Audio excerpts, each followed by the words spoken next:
Good morning बच्चों।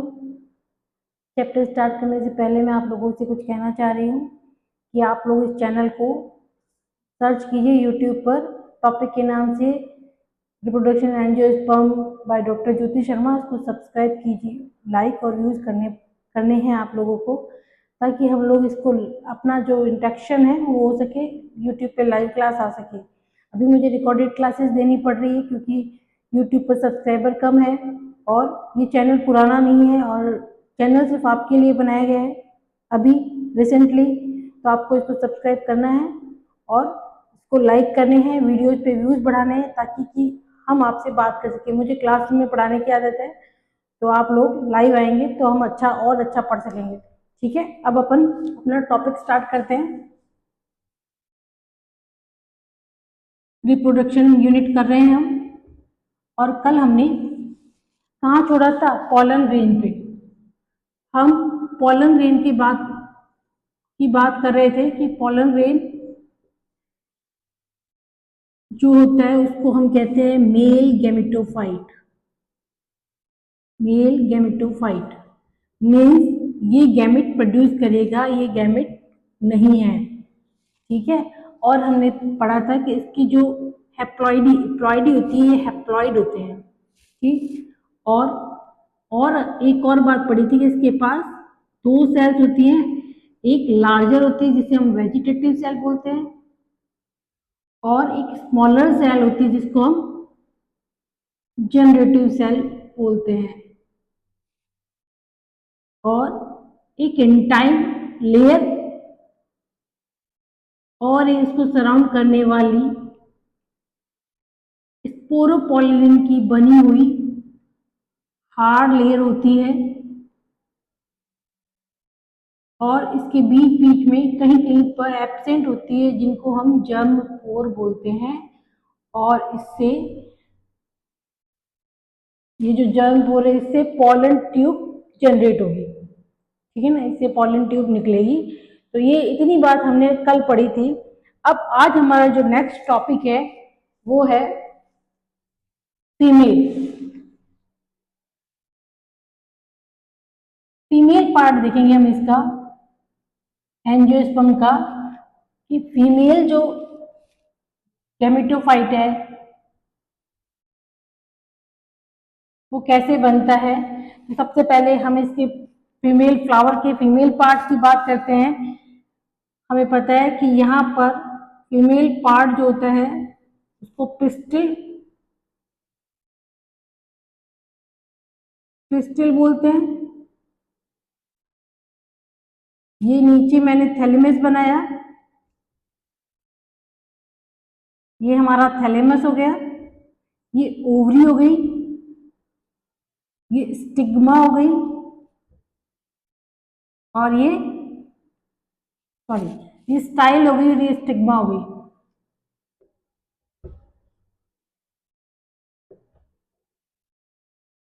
ये जो पार्ट है इसको हम पिस्टिल बोलते हैं। अब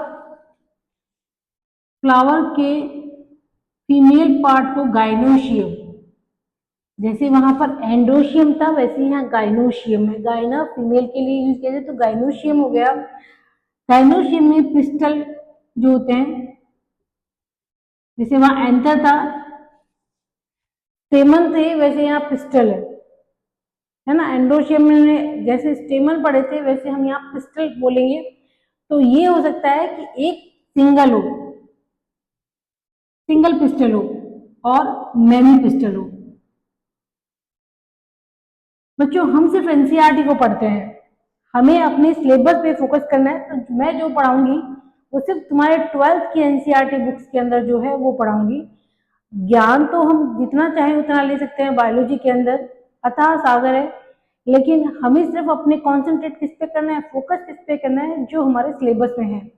हमेशा आपको याद रखना है, जब भी आप आगे भी कभी कोई एग्जाम प्रिपेयर करो तो आपको वहाँ ज्ञानी बाबा नहीं बनना होता है, आपको यहाँ बहुत बड़ा बायोलॉजिस्ट नहीं बनना है, कोई पंडित नहीं बनना है बायोलॉजी का। आपको सिर्फ उतना पढ़ना है जितना आपके एनसीईआरटी में। तो एनसीईआरटी में जो जो है वो हम डिस्कस करते जाएंगे। तो एनसीईआरटी में दे रखा है कि पिस्टल जो होती है वो सिंगल भी हो सकती है और मैनी भी हो सकती है ना। अगर सिंगल है तो इसको मोनोकार्पली बोलेंगे। ये क्वेश्चन पूछे जा सकते हैं आपसे। तो ये मोनोकार्पली हुई और मल्टी। मल्टी के अंदर भी अगर सारी पिस्टल जुड़ी हुई है तो वो सिंकार्पस हो गई, और अगर सारी सेपरेट है तो वो एपोकार्पस कंडीशन होगी।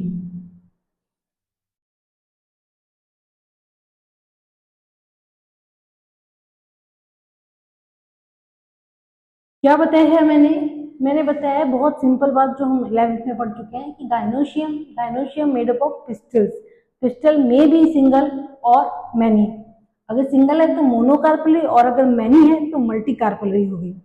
अब सिंगल है तो उसमें तो मोनोकार्पल हो गया, लेकिन अगर मल्टी है तो सारी की सारी पिस्टल फ्यूज हो सकती है।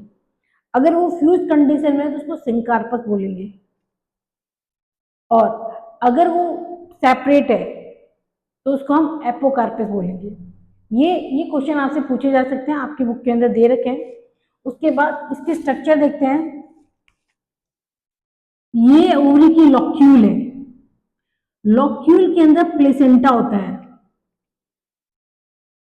प्लेसेंटा के टाइप हमें नहीं पढ़ने हैं, अभी हमने 11th में पढ़ लिए, तो हमें प्लेसेंटा नहीं पढ़ना है। हमें पता है प्लेसेंटा एक टिश्यू होता है जिसपे ओव्यूल अटैच होते हैं।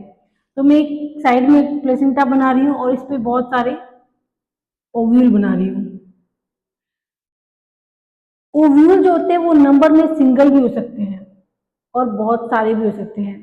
ओव्यूल बनाता है सीड, जैसे मैंगो है, मैंगो के अंदर सिंगल ओव्यूल है। तो अगर ये मैंगो की पिस्टल है तो यहाँ पर एक सिंगल ओव्यूल बनाना है, ठीक है। और अगर ये वाटरमेलन है तो यहाँ पर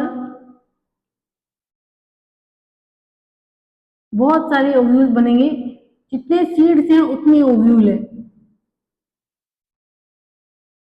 ये बात आपको समझ में आ गई? ये बात इस बात से अलग है। ये पिस्टल है, ये एक सिंगल है तो ये मोनोकार्पल बनाया मैंने। अगर मैं यहाँ मोर देन 1 2 3 4 बहुत सारी पिस्टल अगर बना देती हूँ तो ये मल्टी कार्पल हो जाएगा। अगर मैं इनको फ्यूज बना देती हूँ तो सिंकार्पस हो जाएगा, और मैंने अगर इनको सेपरेट बना दिया तो एपोकार्पस हो जाएगा। और ये जो मैं ओव्यूल बना रही हूँ ये एक कार्पस की बात कर रहे हूँ। एक कार्पस के अंदर बहुत सारे ओव्यूल हो सकते हैं और बहुत सारे और सिंगल ओव्यूल भी हो सकते हैं। तो ओवरी की लोक्यूल के अंदर प्लेसेंटा, प्लेसेंटा से क्या अटैच रहता है? ओव्यूल, ठीक है। तो ये मैंने ओव्यूल बनाया है। अब हमें यहाँ पे ओव्यूल पढ़ना है, मेगा स्पोरेंजिया।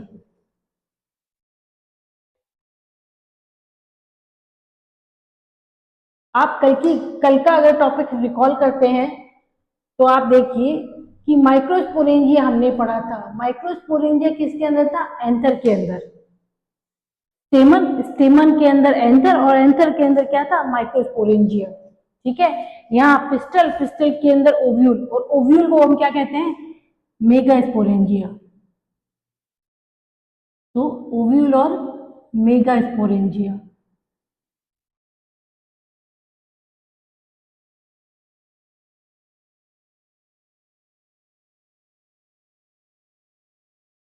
स्ट्रक्चर देखते हैं हम ओव्यूल की। सपोज ये प्लेसेंटा है, प्लेसेंटा से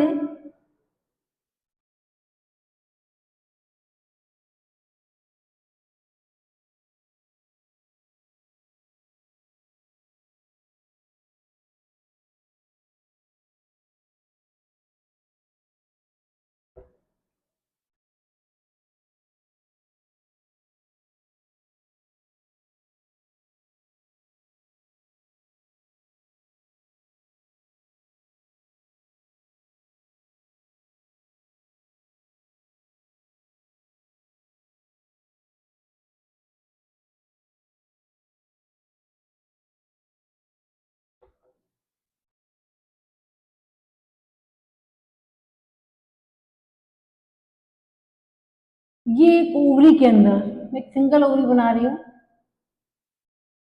इस सिंगल ओवरी के अंदर एक प्लेसेंटा टिश्यू है, ये प्लेसेंटा हो गया, ठीक है। प्लेसेंटा के अंदर एक ओव्यूल है। अगर हम सिंगल ओव्यूल की बात करें तो ये ओवरी हो गया, ऊपर स्टाइल और स्टिग्मा है जो हमने नहीं बनाई है, और ये मेगा, इसी को हम मेगा स्पोरेंजिया बोलते हैं, ठीक है। अब हमें इसके पार्ट्स देखने हैं, इसके कौन कौन से पार्ट्स हैं।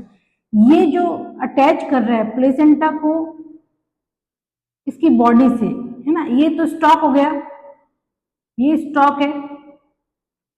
ओव्यूल के दो मेन पार्ट हो गए, एक तो स्टॉक हो गया और एक इसकी मेन बॉडी होगी, ठीक है। ये जो पार्ट है जो प्लेसेंटा को बॉडी से अटैच करे, इसको फ्यूनिकल बोलते हैं, ठीक है।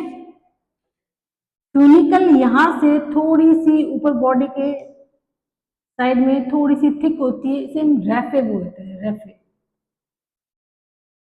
क्लियर है।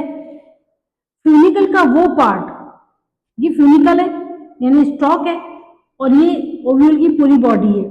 तो फ्यूनिकल का वो पार्ट जो जो ओव्यूल को बॉडी से जो अटैच होता है, ये जो स्पेस है, इसको हम हाइलम बोलते हैं। इसको हाइलम बोल रहे हैं बच्चों। हाइलम उसको बोल रहे हैं जो फ्यूनिकल को बॉडी से जोड़ेगा, अटैचमेंट जॉइंट, ये जॉइंट है जो मैंने दिखाया है, इसको हाइलम बोलते हैं, ठीक है। ये आपकी बुक में ऐसे जॉइंट दिखा नहीं है, हाइलम लिख रखा है, ठीक है। अब एंजियोस्पर्म की बात करते हैं तो इनके जो ओव्यूल होते हैं वो एनाट्रोपस होते हैं।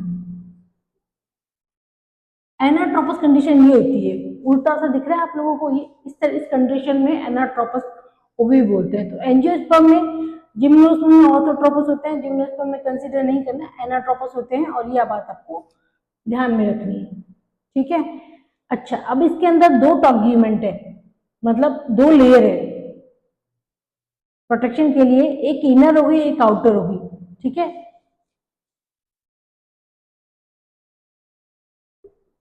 इंटेग्यूमेंट और आउटर इंटेग्यूमेंट,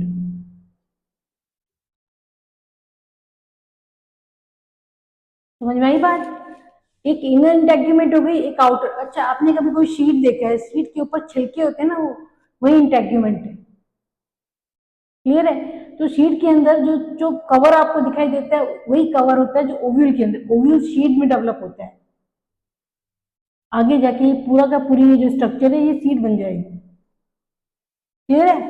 तो ये बाई इंटेग्यूमेंट होते हैं, ओव्यूल जो होता है एंजियोस्पर्म का वो बाई इंटेग्यूमेंट होता है। अच्छा, अब और पार्ट देखते हैं। ये जो पार्ट ओपन है इसको माइक्रोपाइल बोलते हैं, माइक्रोपाइल। और ये जो पार्ट इसके जस्ट अपोजिट जा रहा है उसको चैलेजा बोलते हैं, चैलेजा। बच्चों ये मैंने ये ओवरी बनाई है, ओवरी के अंदर प्लेसेंटा दिखाया, प्लेसेंटा के साथ ओव्यूल अटैच किया है, ठीक है। ओव्यूल के स्ट्रक्चर सिर्फ इतनी है, ये वाला सारा पार्ट है ना, ये तुम्हें समझाने के लिए दिखाया है कि ओवरी की पोजीशन क्या है होती है ओवरी के अंदर, क्लियर है। अच्छा, अब यहाँ पर एक टिश्यू होता है, मतलब टिश्यू यानी कुछ सेल्स है एग्रीगेट हो रही है यहाँ पर, जो बाद में नरिशमेंट के काम आएगी,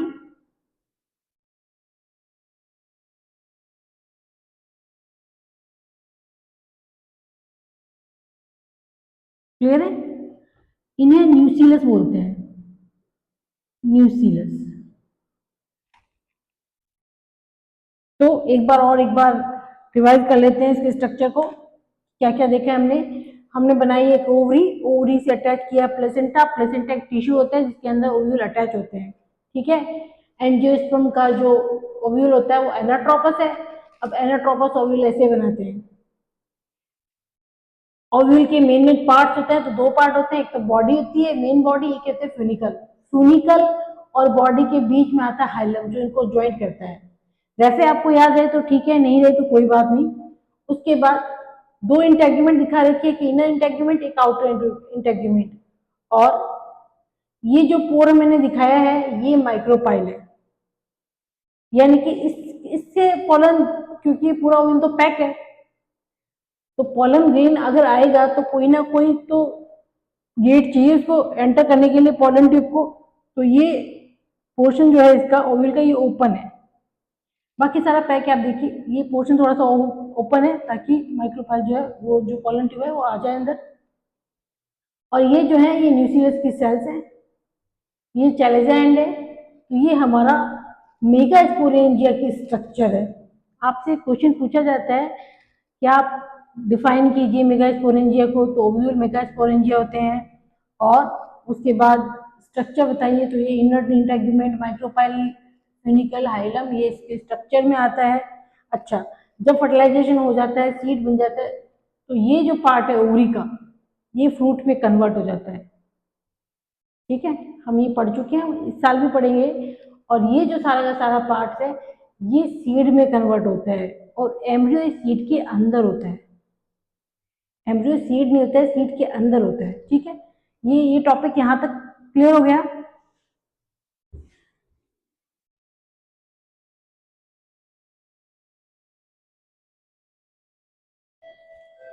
अब इसके आगे अपन देखते हैं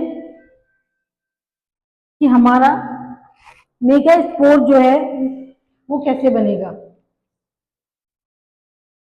जब हमने पोलन ग्रेन पढ़े थे, जब हमने माइक्रोस्पोरेंजिया, तो माइक्रोस्पोर्स एक, बहुत सारी माइक्रोस्पोर मदर सेल थी और बहुत सारे माइक्रोस्पोर्स बन रहे थे। नेचर के अंदर हमेशा जो मेल गैमेट्स होते हैं वो नंबर में ज्यादा बनते हैं। ठीक है, अब रीजन भी आपको समझ में आ जाएगा। अब ये जो सेल है न्यूक्लियस की, इसमें से एक सेल जो होती है वो धीरे धीरे, मतलब ग्रेजुअली क्या होती है, थोड़ी साइज में बिगर हो जाती है। ठीक है, साइज में बिगड़ जाए, न्यूक्लियस की सेल में एक जो सेल होती है वो साइज में बिगर हो जाती है, और उसको हम बोलते हैं मेगास्पोर मदर सेल, एमएमसी। कल हमने पीएमसी पढ़ा था, पोलन ग्रेन मदर सेल, आज हम मेगास्पोर मदर सेल पढ़ रहे हैं। अच्छा, न्यूक्लियस की बहुत सारी सेल्स थी, उसमें से एक सेल जो है वो डेवलप हो रही है मदर सेल में, तो ये मोनोस्पोरिक कंडीशन है। मोनोस्पोरिक स्पोर किससे बनेगा? सिर्फ एक सेल से, क्योंकि एक सेल से स्पोर बनेगा। मोनो बने एक,